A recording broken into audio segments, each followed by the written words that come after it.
मैंने लाइफ में बहुत परिवर्तन देखा अपने, मतलब इतनी पढ़ाई किया, ये किया वो किया, बहुत सारे डिस्कशंस हुए हैं। मतलब मैं झारखंड टॉपर रह चुका हूँ, गोल्ड मेडल जीता है मैंने मैथमेटिक्स में।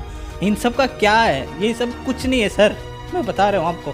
2.5-3 लाख रुपए तो सैलरी है आज मेरी महीने की।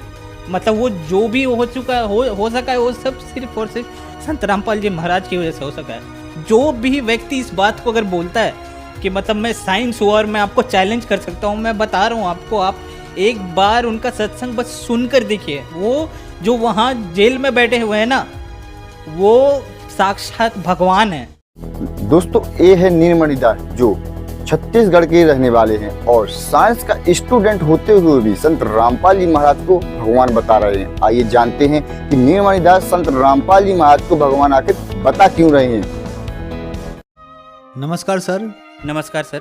सर क्या नाम है आपका? मेरा नाम नीलमणि दास है। मैं जांजगीर चांपा छत्तीसगढ़ का रहने वाला हूँ और अभी फ़िलहाल गुड़गांव में एक यूएक्स डिज़ाइनर की पोजीशन पे कार्यरत हूँ। सर संत रामपाल जी महाराज से नाम दीक्षा आपने कब ली? मैंने संत रामपाल जी महाराज से नाम दीक्षा 20 मई 2014 को ली थी। सर संत रामपाल जी महाराज से नाम दीक्षा लेने से पहले क्या आप कोई भक्ति साधना भी करते थे? जी सर, मैं आशाराम से जुड़ा हुआ था। आशाराम जी की भक्ति करता था। ऑलमोस्ट मुझे 6 साल हो गए थे उनकी भक्ति करते करते। और उनकी भक्ति करते करते कुछ खास वैसे तो लाभ नहीं हुआ था, बट थोड़ी बहुत जो बुराइयां थी मेरे अंदर में वो छूट गई थी, मगर ऐसा कुछ एडवांस लेवल पे कुछ लाभ नहीं हुआ था सर जी। तो फिर क्या कारण बना कि आप संत रामपाल जी महाराज की शरण में आए? जी, मैं एक साइंस का विद्यार्थी हूँ सर। मैं मतलब आईआईटी बॉम्बे में मैंने पढ़ाई भी की है। तो मेरे भैया पहले ही संत रामपाल जी महाराज से नाम दीक्षा ले चुके थे।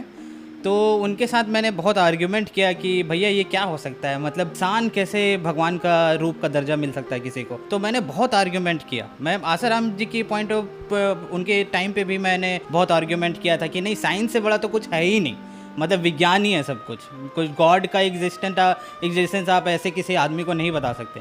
लेकिन जब उनसे बहुत डिस्कशन चला मेरा, संत रामपाल जी महाराज के मैं आश्रम गया। मैं आश्रम जाने के दौरान मुझे ये लगा कि ये तो बिल्कुल अलग जगह है। यहाँ पे लोगों को मुफ्त में खाना सोने का व्यवस्था, क्योंकि आशाराम के पास में मैं जा चुका था, वहाँ पे पैसे से आपको दिया जाता था। मतलब आप पैसे कूपन कटाओ और उसके बाद में आपको दाल चावल मिलती थी।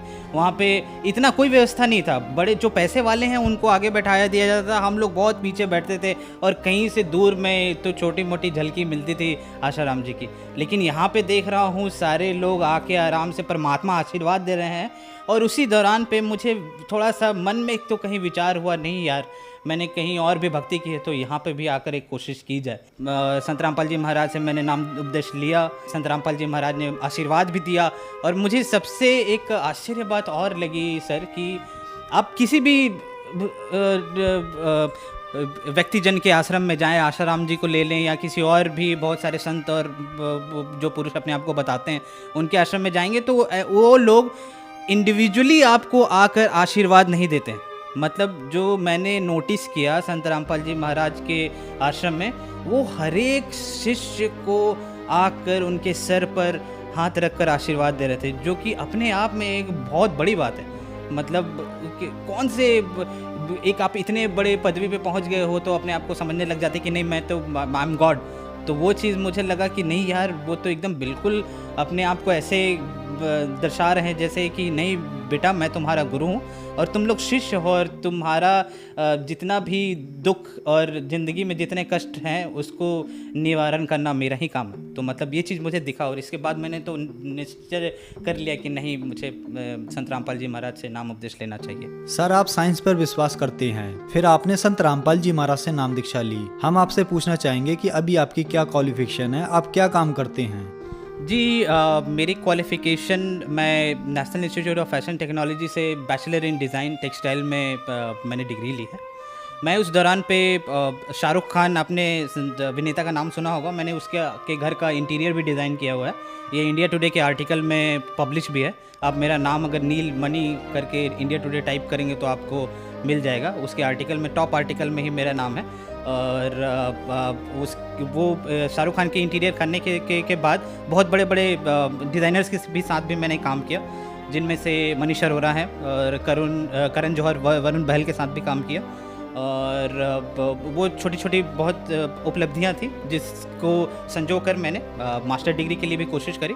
मास्टर डिग्री में मैंने आईआईटी बॉम्बे का एग्ज़ाम दिया। पहली दफ़ा जब एग्ज़ाम दिया था तो उस वक्त मेरा सिलेक्शन नहीं हुआ था। आईआईटी गुवाहाटी शायद मिलता बट नहीं भी मिल रहा था। लेकिन दूसरी दफ़ा आईआईटी बॉम्बे मिला मुझे और ऑल इंडिया रैंक 27 मैंने प्राप्त किया। आईआईटी बॉम्बे में मैंने इंडस्ट्रियल डिज़ाइन, जिसको आप बोल सकते हैं कि स्पेसिफिकली उसका स्पेशलाइजेशन ह्यूमन कंप्यूटर इंटरेक्शन था, उसमें मैंने पढ़ाई की। और उसके बाद अभी फ़िलहाल मैं एक अमेरिकन कंपनी थॉटवर्क्स में एक सीनियर यूएक्स स्पेशलिस्ट के रूप में कार्यरत हूँ। सर, तो मैंने मास्टर डिग्री आईआईटी बॉम्बे से करी है।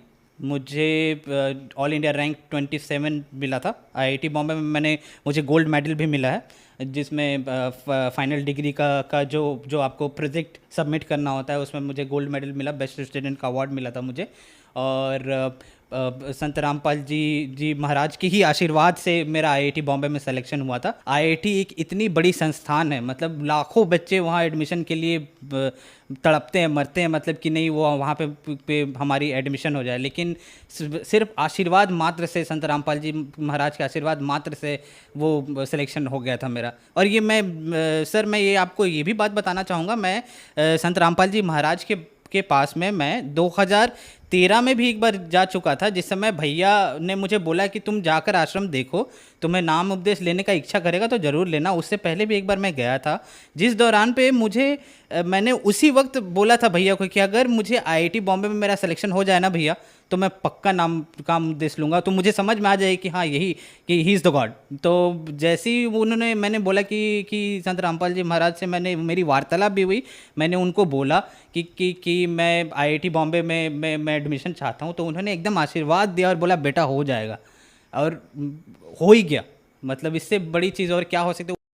नीलमणि जी, आपने आईआईटी मुंबई से अपनी पढ़ाई पूरी की है और आप गोल्ड मेडलिस्ट स्टूडेंट रहे हैं। संत रामपाल जी महाराज के बारे में ये कहा जाता है कि उनसे श्रद्धालु अंधश्रद्धा के तहत जुड़ते हैं। कम से कम आप जैसे लोग जो टॉप आईआईटी कॉलेज में गोल्ड मेडलिस्ट स्टूडेंट हैं, टॉप इंजीनियर्स, टॉप डॉक्टर्स जो संत रामपाल जी महाराज से जुड़ रहे हैं, आप लोगों को तो हम नहीं कह सकते कि आप लोग संत रामपाल जी महाराज से अंधश्रद्धा के तहत जुड़े हैं। तो क्या ये धारणा बनाई गई है या ये धारणा कहीं ना कहीं तक ठीक है? ये धारणा मुझे लगता है कि जब बरवाला कांड हुआ था उसके बाद में सोची समझी तहत एक साजिश थी। मतलब गवर्नमेंट ने बहुत अच्छे तरीके से प्री प्लान किया था मेरे ख्याल से कि संत रामपाल जी महाराज के जो अनुयायी हैं उनको ये बताया जाए कि अंधश्रद्धा से ये जुड़े हुए हैं, और उनके ज्ञान को भी अलग तरीके से पेश किया गया। बट मैं आपको बताता हूँ, आईआईटी के 70-80% स्टूडेंट को आप देख लेंगे वो एथीज़म की ओर जा रहे हैं। मतलब वो कंप्लीट एथिस्ट होते जा रहे हैं, उनको गॉड पे में यकीन ही नहीं है कि गॉड का एग्जिस्टेंस है।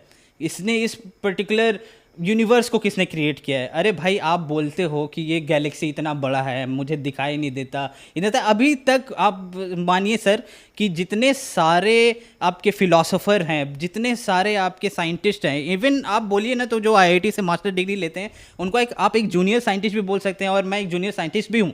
लेकिन आप जो छोटे छोटे जितने भी वहाँ पे स्टूडेंट हैं, आप उनसे जाकर आप ये पूछेंगे ना, उनका जो विश्वास है गॉड की ओर एक बिल्कुल भी बदल चुका है। मतलब लोग इतने ज़्यादा अंधविश्वास की ओर जा चुके हैं कि आपको यकीन नहीं होगा।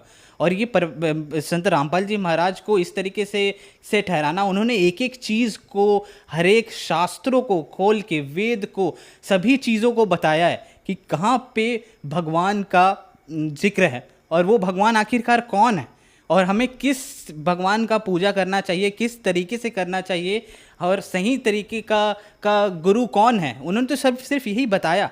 मेरे ख्याल से शायद ये चीज़ जितने भी और धर्म गुरु थे उनको पची नहीं होगी, क्योंकि उन्हें उनका जो व्यवस्था चल रहा है आजकल का, शायद हो सकता है कि जिस तरीके से ये ज्ञान प्रचार हो रहा था तो उनको लगता है कि शायद मेरा बंद हो सकता है, इसलिए उन्होंने इस तरीके का षड्यंत्र रचा। ये बिल्कुल, आप अगर खुद में पढ़े लिखे हैं, आपको साइंस पे विश्वास है, आप थोड़ा बहुत भी मेटाफिजिक्स या फिर आपको लगता है कि मैं अध्यात्म में बिलीव करता हूँ, तो आप किताबों को खोलिए, गीता को खोलिए, आप चारों वेद को खोलिए, पुराणों को खोलिए, जो संत रामपाल जी महाराज सत्संग में बताते हैं, सिर्फ आप उनको देखिए और समझने की कोशिश कीजिए, आपको बहुत परिवर्तन दिखेगा, आपको लगेगा कि एक्चुअल में सच्चाई क्या है।